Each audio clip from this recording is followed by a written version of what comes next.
Hey, can y'all hear me? Yeah. Alright, so I'm a star. I'm the vocalist for the Sunset Kings. Pronouns they, them. Hey there, I'm Numi. I am the saxophonist as well as co-arranger in the Sunset Kings, and my pronouns are they, him. I'm Samira, and my pronouns are she or they. Sweet. The first thing that stood out to me when you sent it to me, Star, I think you sent it to me, right? Yeah. Yeah, so the first thing was like the title. It's just like it's like shadow work in Technicolor, right? Yep. Yeah. I feel like can you tell me more about that title itself? Like what that represents? Because I feel like it's really symbolic. The way that I came up with it. So, over quarantine, Numi and we were talking a lot back and forth because I just came to Texas and I was separated from the band. So Numi was still in Boston, I was in Texas.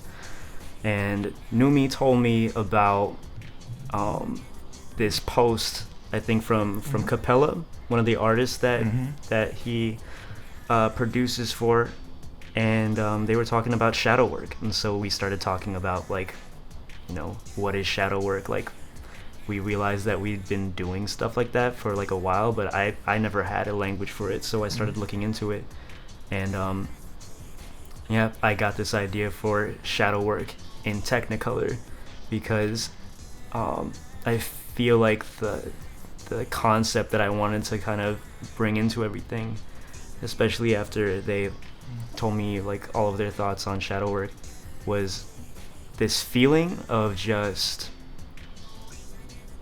what happens to your life, like what the vibrancy that comes into your life when you start to embrace those shadow parts of yourself. Like you've done the inner work, you've thought about it, you've reflected on it, and you start to accept it. I feel like as time goes by, like you just start to see things in a different light, in a different, like in Technicolor is how I saw it. Yeah. There's also a funny interpretation I've actually kind of taken out of it is that, when you think of Technicolor, you're also thinking about what came before Technicolor, which is like black and white. Archaic, it's considered past tense, it's old. We have, as a society, and I think also as a community, as artists, we have a habit of talking about the work that we do or the work we're doing to change ourselves in the past tense. I think sometimes not to worry people, kind of say like, oh, I was down before, but I picked myself back up. So you get to see what that process looks like after I've picked myself back up. But shadow work in Technicolor is kind of saying like, I'm here, this is present, this is the work I'm doing now, this is what I'm going through, and it's not all pretty, but it is still as vibrant as the rest of me. For sure. Yeah. I love Can you say like what the definition of shadow work is to you? You want to take that? Sure. Shadow work to me is when we walk around through regular society, there's an idea of being able to blend in. It doesn't always mean conformity. It sometimes just means to avoiding conflict or trying to make people happy around you, but that doesn't always mean that you make yourself happy or you acknowledge that there's parts of yourself that you have to hide away in order to make the environment around you positive. So shadow work is taking that and acknowledging the more toxic aspects of that and saying those are still part of you, those are still parts of you, the parts that we tend to turn away from, the things that we're ashamed of, experiences we might have had that we didn't have time to process. It's breaking down those barriers, and it's not all about saying things like, is this politically correct, or is this fitting in with the narrative I want to define myself with. It's more so acknowledging these are the parts of me that I haven't given the care and the attention to that I need to. Embracing those things and learning how to understand the things that we call ugly about ourselves. Yeah, and just to build off of that, I feel like a conversation that Numi and I have a lot of times is like just existing in liminal spaces where people would like to define you, right? What does identity mean to me personally, or Numi personally, or even like you personally? What does identity mean when we are not compromising, right? Like there's so much that we compromise in just by having to explain ourselves to people. And it's not even in a malicious way. A lot of times people are merely trying to understand who we are. But in having to define through language what we are in the span of like just a conversation, there's so much that gets lost in the translation. And it's something that for us specifically as a band, like Numi and I have spent so much time together, especially like digitally over the pandemic. We spent time in the fall. Physically, we were here in Texas together. That there's just so much that you can only experience and learn if you're just experiencing the person next to you. And it has no definition, it has no words, it's everything. I think a very easy one is for everybody to kind of understand is during this quarantine, a lot of people have not forgotten, but they've become more comfortable with not self-editing. You know, because you're spending so much time indoors, you don't have to be in the eye of everyone all the time. It's a free space. It's a space where I'm not gonna wear makeup if I don't want to, or I'm gonna stay in my pajamas all day. Taking back these comforts and not feeling ashamed about it, because you're allowing yourself to exist and know what that means to actually exist as yourself. Can you say what are the parts of yourself you hadn't accepted before that through shadow work you've now integrated into yourself? Oh, I'll start. I feel like for me, I felt a lot of pressure to present myself in certain ways. I felt a lot of pressure to, think about a lot of the things that I said before I even said them. And so what I started to realize over the pandemic and reflecting on the experiences that I had and how I've grown, right? I thought about how in the past a lot of what I was doing was very reactive. It's if someone talked to me a certain way, if someone did something, you've heard of microaggressions. I'm talking just micro reactions, maybe the way that the small ways that you cannot quantify that people react to you. Those things would make me react, and I'd be, constantly thinking how do I identify, how do I present, how do I respond to this situation. And after doing shadow work, it's not 100%, but I'm always thinking how can I be as vulnerable as possible in the experience that I'm in? How can I sit in this and just take my time and move from an authentic place?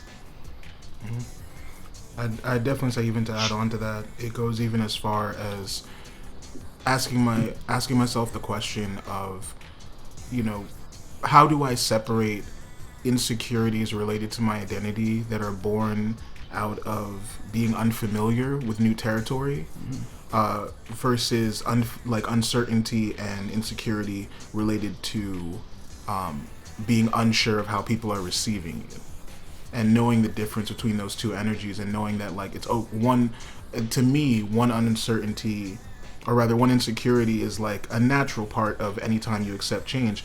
The other one is always kind of reactionary. It's always this idea of imposter syndrome, where you feel like you're trying to fit into a mold that isn't quite correct yet, because everyone has different definitions about maybe terms you might use to define yourself, whether it's gender neutral or whether it's a sexual orientation, or even as far as just the way you think your music, the message you're trying to put into your music versus how people are receiving it, and how that goes hand in hand with artist image. A lot of that, when you break down all those barriers, I realized for myself as I was playing this dangerous game of Jenga, where as I was growing and developing my platform, my artist image, my social interactions, and becoming a little bit more extroverted than I've been, I was taking these parts of myself at the base and moving them up to fill in these gaps. And the further up I was going, the more unstable I was, because it wasn't built on feeling like this is me. Definitely. That's a powerful metaphor. Thank you. That definitely was. I love Jenga. Yeah. What is the base for you? Like, what makes you feel centered? Those like core pieces. Funny enough, and I think it definitely it comes out in the shadow work is, I've come to appreciate the ways that I approach certain things chaotically. I've learned to appreciate how some of my perspectives and the way I approach, whether it's music or life or social interactions, just because I don't see a lot of people doing those same things, it doesn't mean that it isn't the right thing to do. It is who I am, and accepting those parts.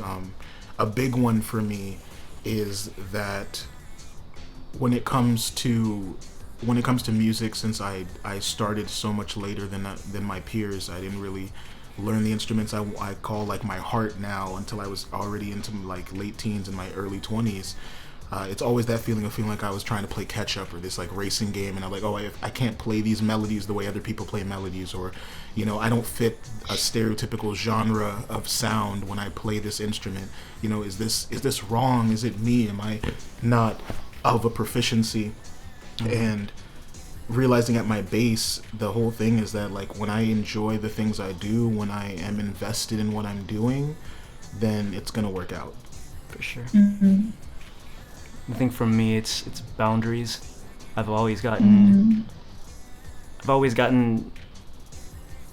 dealt with boundaries in different ways, right?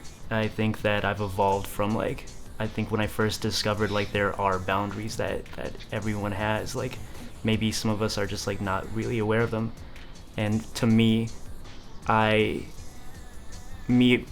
first going to a place where I realized, okay, like I have things that I'm comfortable with and things that I just would not, I wouldn't put someone through this, right? And so why would I go through it?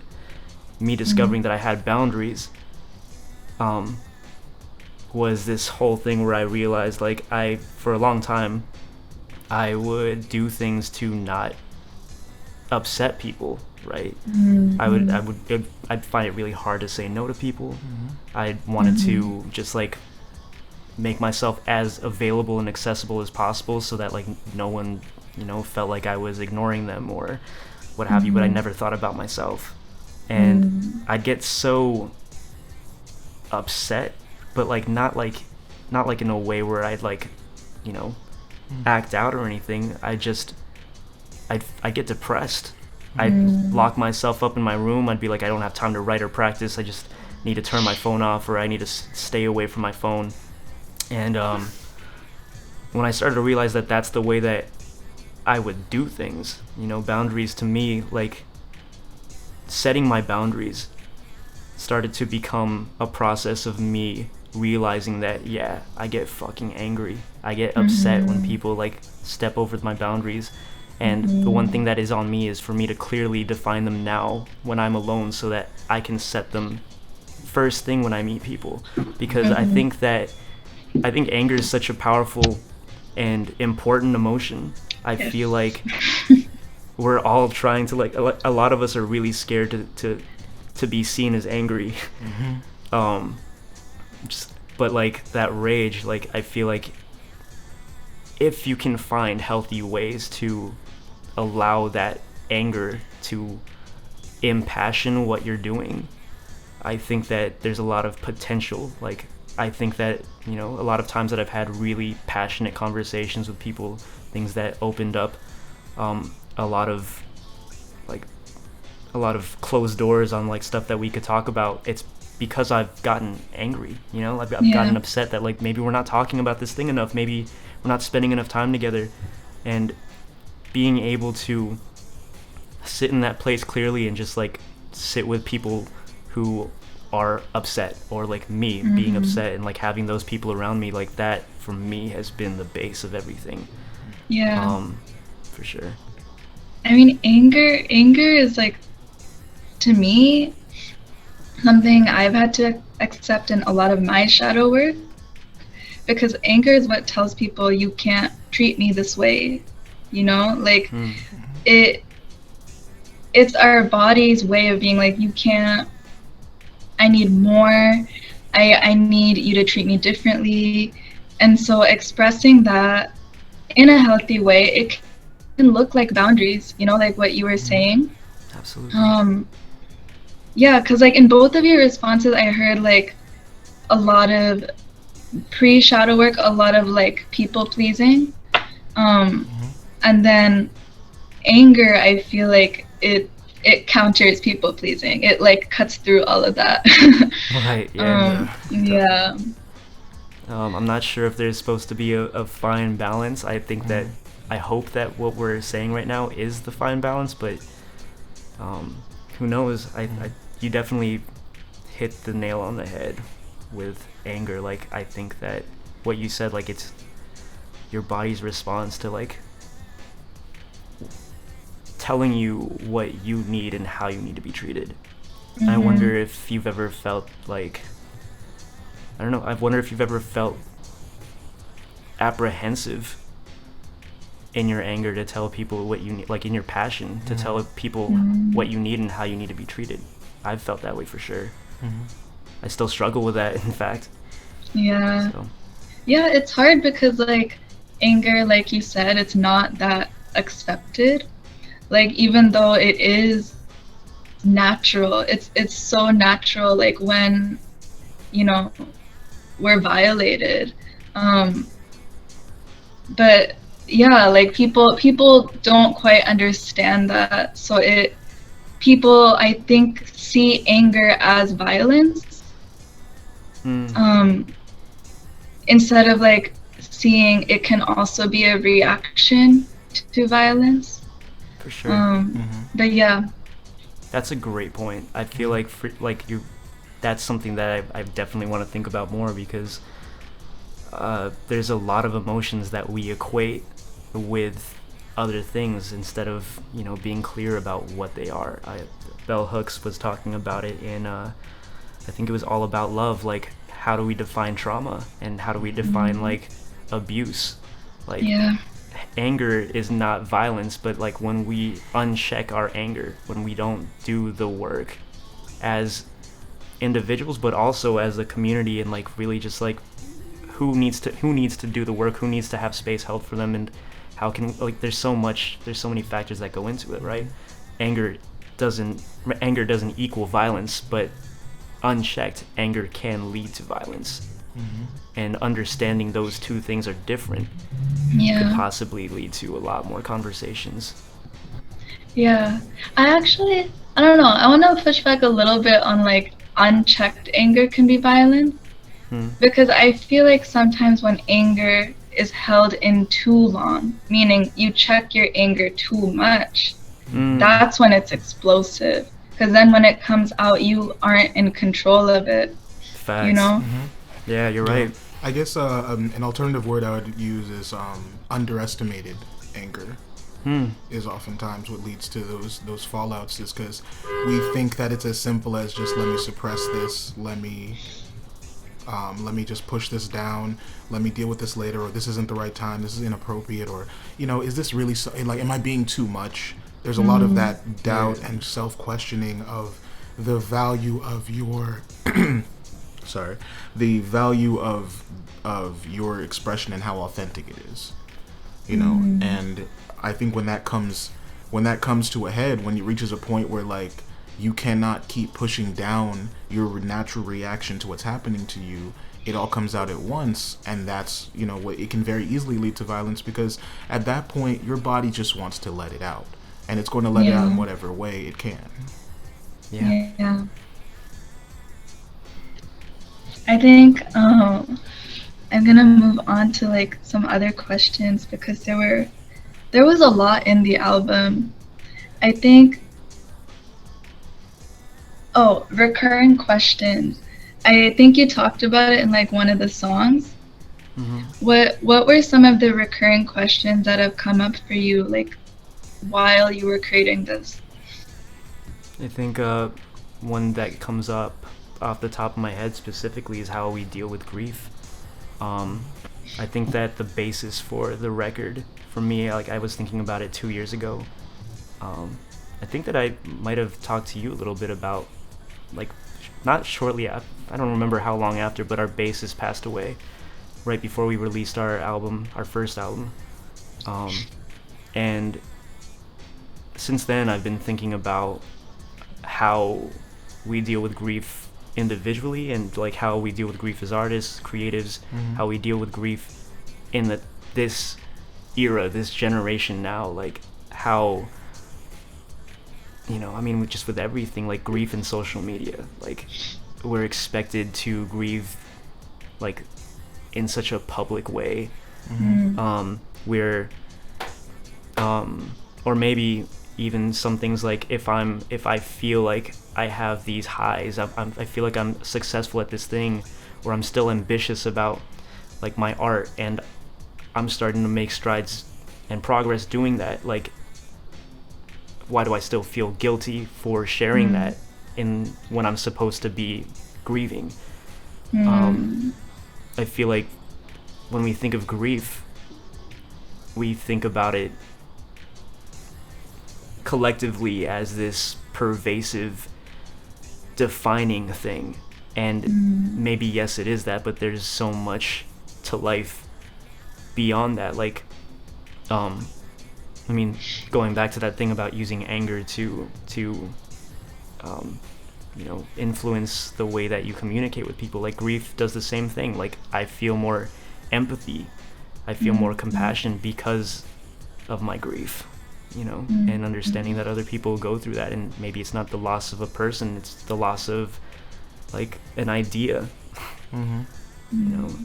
For me, that's what specifically comes up off the top of my head. I don't know how you feel.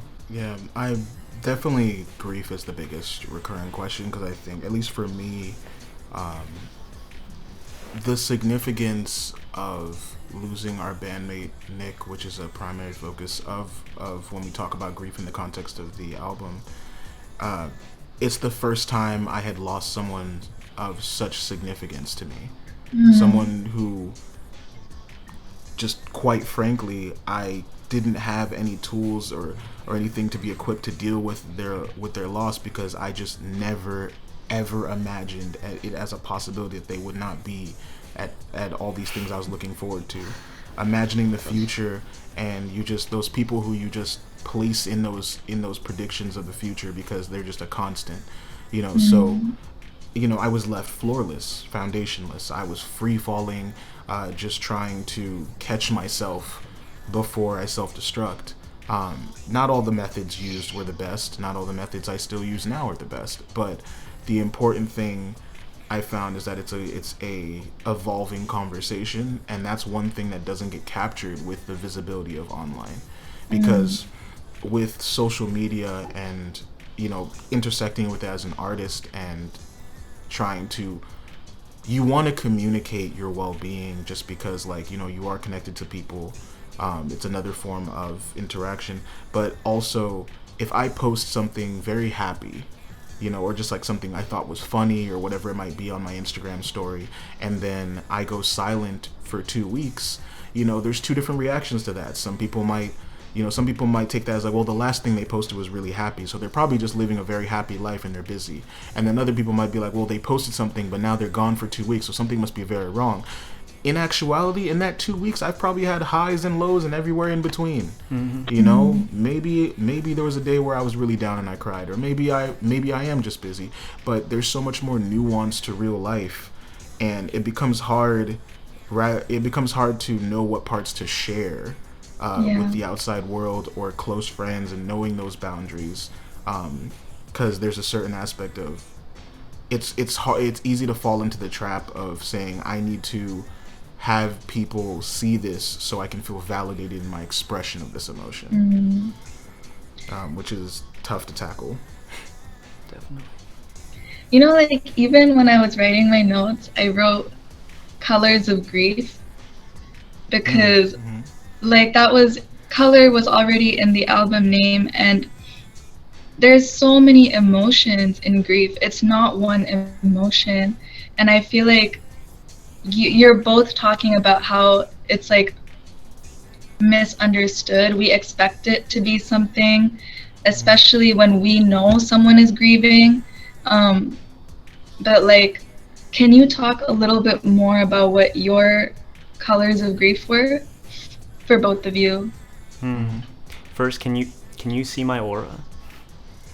Can I see your aura? Yeah, can you see my aura? Do you know how to? No, I don't know. I was just talking about this with someone. I don't know if I can see auras, but I definitely like feel like a little synesthetic. Colors of grief. I guess since I'm so visual, when I'm thinking about something abstract, I'm thinking about I'm thinking about just how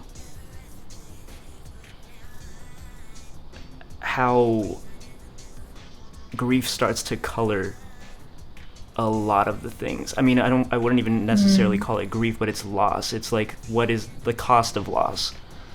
Coloring a lot of the interactions I have with people. It colors the ways that I perceive people even when I first see them. Like, something that I've thought about a lot, like, I meet new people, and one of the first thoughts I have is, how long am I going to know this person?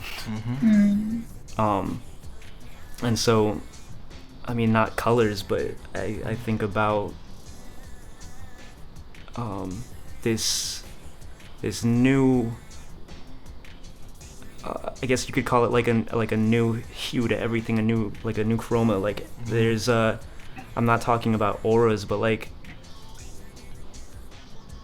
me hanging out with someone like Numi, or like any of my close friends, like that feels so vibrant to me. It feels they're highs, even if they're not, you know, like even if we're just casually just hanging out on this couch, and this Zoom call didn't work out, and we were just like looking through posts, like to me that I would remember that so vividly.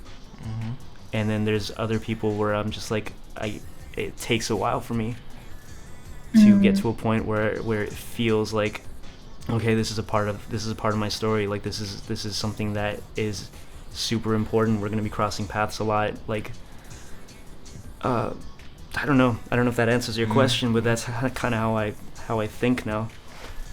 Wait, the last part, I'm like, some people are really vibrant in your memories, and some people take longer. How was that influenced by grief, or was it? I think before losing someone like that close, like Numi was saying, the gravity of it is like we spent every single day for about 3 years with this person. You know, like we saw all the ugly, all the beautiful parts, all like the stupid, crazy shit, all of everything. And I feel like now a lot of times I hang out with people or I talk to someone, and I'm imagining all that with those people, like silently in the background of my brain. Like, what are our moments gonna look like, or what do moments that are important for them look like? Like, and that's those are the colors for me. Like, I feel like when you first meet someone, it's almost like a sketch. You don't know where it could be, and you know them for a year, and they could seem like a totally different person than when you first met them. I you know, being someone who is synesthetic, I see colors as sound, or I see sound as colors. One big thing I do remember in the following months after the immediate loss, and then leading into even the beginning of 2020, was that colors just hit differently. You know, different colors I interpreted differently. You know, things I might have resonated with, where I might say like, oh yeah, something as simple as like, you know, my favorite color is yellow. Yellow makes me think of like sunflowers and like sunny days and whatever. I'm not sure if that's my favorite color anymore. It doesn't feel like it, you know, matches with me. It's you know, the prime example for me is I got really into lo-fi music. A lot of lo-fi music with you know, the sunlight, and then all just natural light, very dim room, you know, for hours, because there was a vibe in that, You know, this, even with happy or lo-fi music, there's this quiet, sad nostalgia to it that I really like. And it captured a lot of how I started writing and how I started to like make everything I was making, whether it was beats or music or just the conversations I'd have with people, were colored by this sad nostalgia for things that just happened. It's the same thing as saying something like, you know, just us hanging on the couch sharing memes. I'll start reminiscing about that as if it happened 10 years ago as soon as I leave the room. You know, because those memories and those interactions, everything started feeling so precious. And with people I already knew, there was a fear of losing them. With people I was starting to meet, there was a fear of getting invested because of the future prospect of losing them. Worrying that, you know, investing in the wrong person means you miss out on all these times you could have been reinvesting in people you already have these connections with. You know, that I started becoming very aware of time. Yeah. Very aware of like what the idea of how much time you have left is, and all these things changed the way I processed the world around me, to the point that some colors to me, when I would play piano, that used to feel so vibrant, chords and other things, were like just shades of gray, because they just felt like I couldn't resonate with them the same way I did, because I think the right word is loss as opposed to grief. A piece of myself left with you know with Nick, and I can have the reaction, and I have, of being angry about that, being angry about the suddenness of it, being sad and crying my eyes out, thinking about, you know, the fact that it's unretrievable. And then there's also the parts of me that in some ways can look back with that that quietly sad nostalgia but still happiness in there, of saying like, you know, this shows me the value of how much we spent time together, that they could have this effect on me. And being able to embrace, it's almost like skydiving and grabbing the parachute and just jumping into it full force and saying that this is terrifying, but it shows me how much I appreciate the connections in my life. You know, I don't know when they're going to disappear, so every moment, every interaction, the casual ones, matter so much. They matter so much more. It makes things more urgent too, I think. Like there's this urgency to like live. Absolutely. Yeah. An urgency to be honest, and you know, an urgency to, you know, finish more conversations than you start. You know. Yeah. The part on loss, I think like earlier, Star, you had also said like it's not just losing a person, it's losing an idea. And then Numi, you said like you lost a part of yourself as well. So I want to hear more about like what are all the different things that you lost, because it's not just one thing.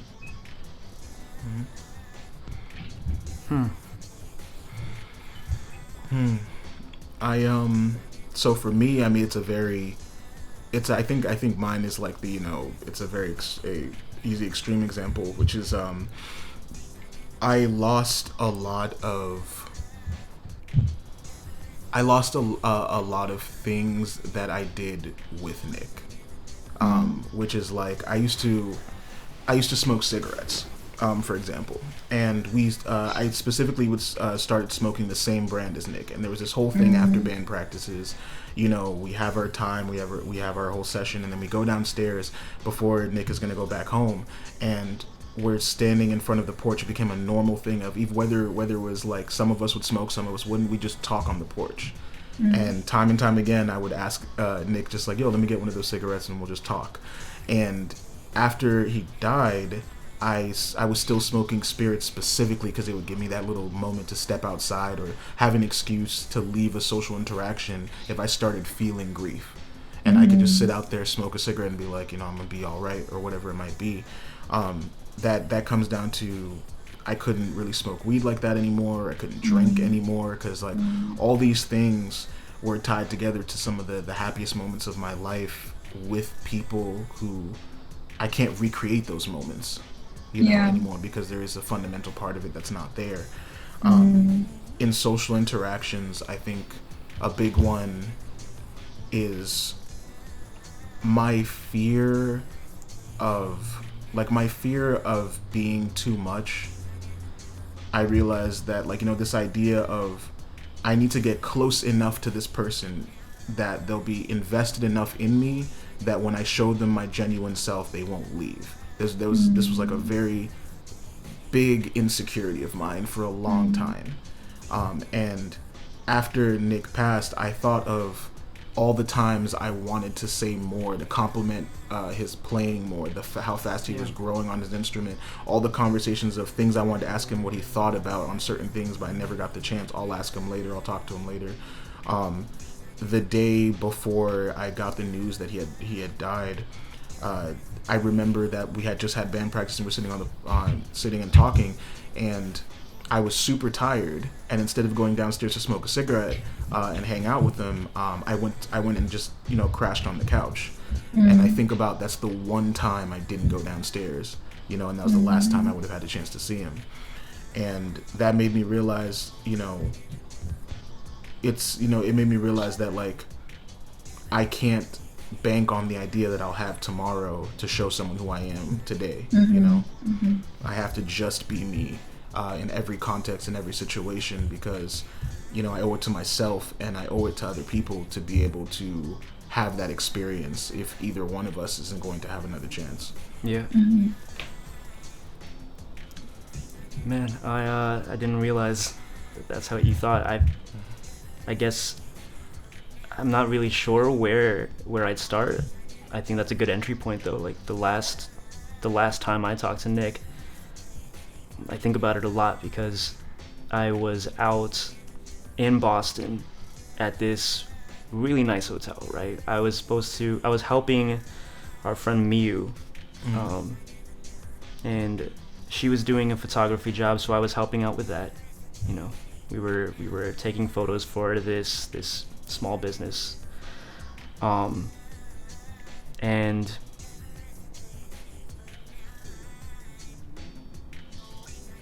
I remember Nick called me while I was working. Like I was like setting up the lights and stuff, and Nick called me while I was working, and we were supposed to hang out, right? So he was like, "Hey, like what's up? Where are you?" And I remember being like, I'm just like finishing up like a job with you, like I just need to get some work done, and then I'm like gonna head over and see you, which did not end up happening, obviously, because things unfolded the way that they did. I ended up having to be there longer than I thought, and I guess what I think about because of that is like even if you told me that things could have happened differently, right?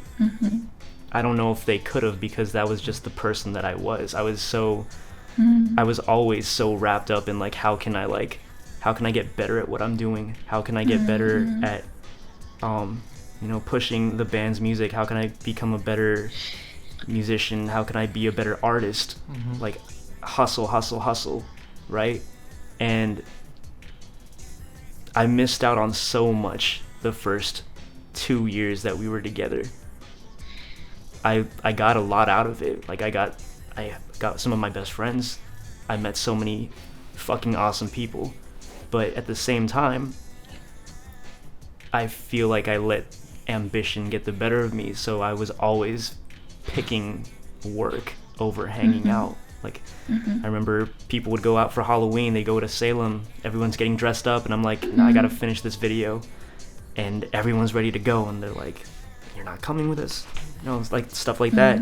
And so I guess what I lost is this idea of what was valuable to me, what my life was on a trajectory towards, like what I was planting seeds for. So some of those things I think are good things. I definitely feel like I have less time for bullshit, right? But there's also that feeling of like, what could have been a lot of times, and I feel like I'm still working through having those thoughts when I first meet people. Like it's like this preemptive nostalgic quality that just somehow makes meeting people a little too intense for me sometimes. You know what I mean? It's like this feeling of like almost wondering like every little thing about a person, and like before they even met you, like who was this person that is sitting in front of me, and where am I meeting them at? Like what were they up to? Like 2 weeks before I saw them, before I talked to this person. I think, yeah, for me, like loss definitely involved a lot of reevaluating what was important to me, and still doing that, you know.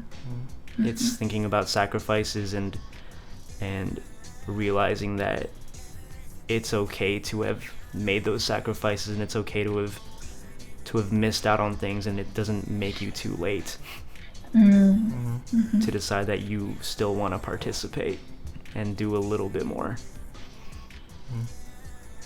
Yeah, I think one thing you did, the times when we have, you know, we've had more conversations than I can count about, you know, running down those moments of those 2 days, you know, when everything kind of was happening. But something that gave me a lot of reassurance and security, even now, is when I talked about how much it crushed me. Sometimes thinking about, like, you know, I wish I had said more. I wish I had said, you know, like, how much I cared about Nick and all these things. One thing that came up very consistently was, you know, that all that work, you know, or all those words aren't just words you say to somebody.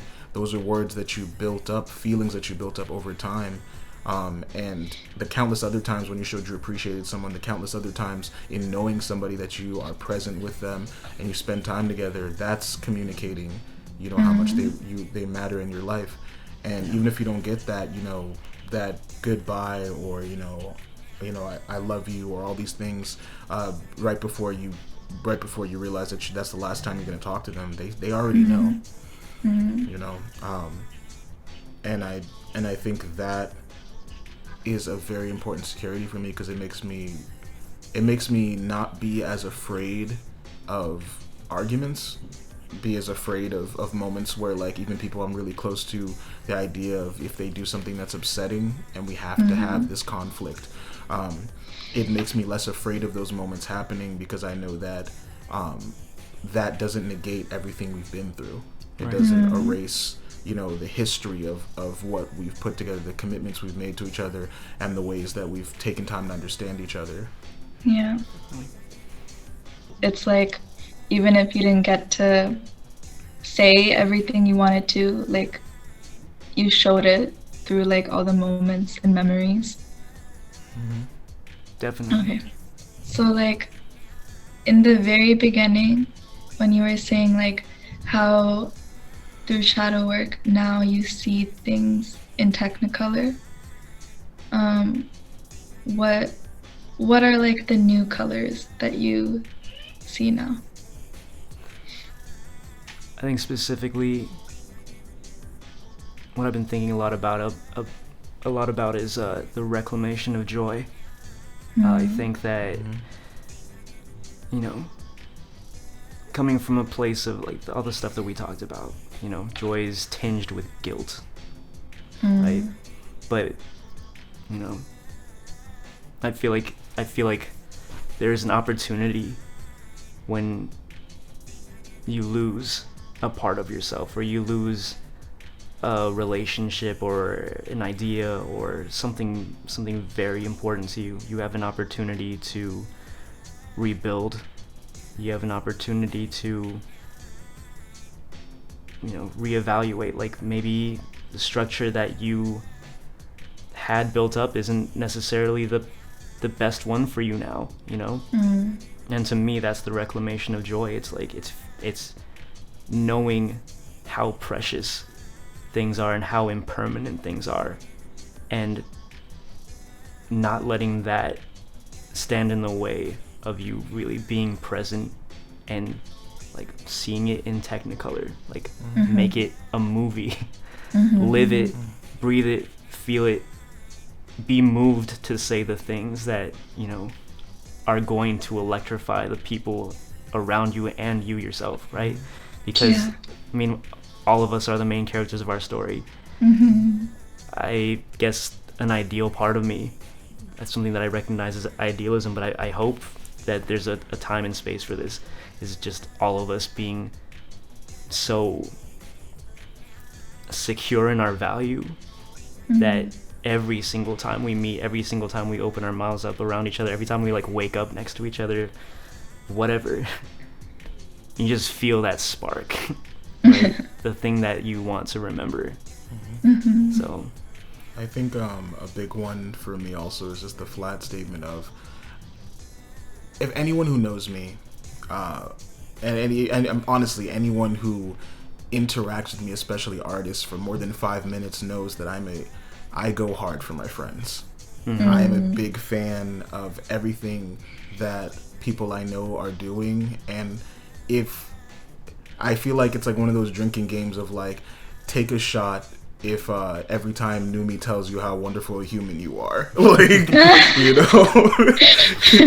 Or it's just like, whenever I see people do stuff, whether it's expressing their truths or it's like, oh, this art that I worked on or this music I worked on, I get very hyped because like it's just awesome to see. I love seeing people challenge themselves. I love seeing people put out that new project, or maybe write that little thing that they wanted to write, or even as simple as just like watching people passionately talk about the things they care about. Learning how to turn that lens inward, like if I'm gonna be such a champion for my friends and such, you know, a big fan of my friends, I need to be a big fan of myself. Yeah. You know, I need to be a big fan of what I'm doing the same way, because half the internal dialogue that I would have with myself, I'd never let like anyone talk about my friends like that. I'd never let my friends talk about themselves like that. You know, and being able to challenge those things and be able to wake up and like Star was saying, being able to have that spark to say like, yeah, what am I doing today? What am I adding to the story? What am I, you know, what is my anime arc, you know, for this period of my life? And like, you know, what are the villains, what are the challenges, and so on, and being able to look at each day as like, rather than like looking at each day and being like, oh, I have to make this matter or value, realize that it's part of an expanding plot, you know, and it adds on to what's already coming before, it adds on to what's coming after, and there's joy in that, there's appreciation in that. You can laugh just for something that you can laugh at, even if your humor is broken and it might not be funny to other people. Did you want to wrap it up with anything? Yeah, I feel like with interviews I always do this like super dramatic thing of like words to leave you with or whatever, so I'm gonna do that, words to leave you with. The big one I'd probably say for whoever watches this, sees this, if you were looking for a wake-up call, this is the wake-up call. You know, you have everything that you need to be. You're right where you need to be. It may not look like it makes a lot of sense right now, but be present in your experience. And that means that if it means you're dissociating right now, you know, acknowledge that. Be present in that. You know, accept those parts of yourself that you might be turning away from. It's okay to not be put together. It's okay to feel very confident about being put together. No one can tell you what your experience is right now. Only you can, and you're the only person who has to go to sleep with those thoughts. So the least you can do is, you know, just enjoy it. definitely. That's it for us. Yeah. I was gonna be like, do you have last words?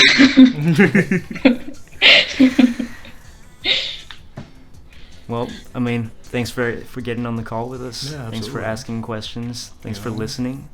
Thank you for your energy and the conversation. Yeah. We really appreciate you holding space to talk about all this stuff with us. Yeah. Thank you.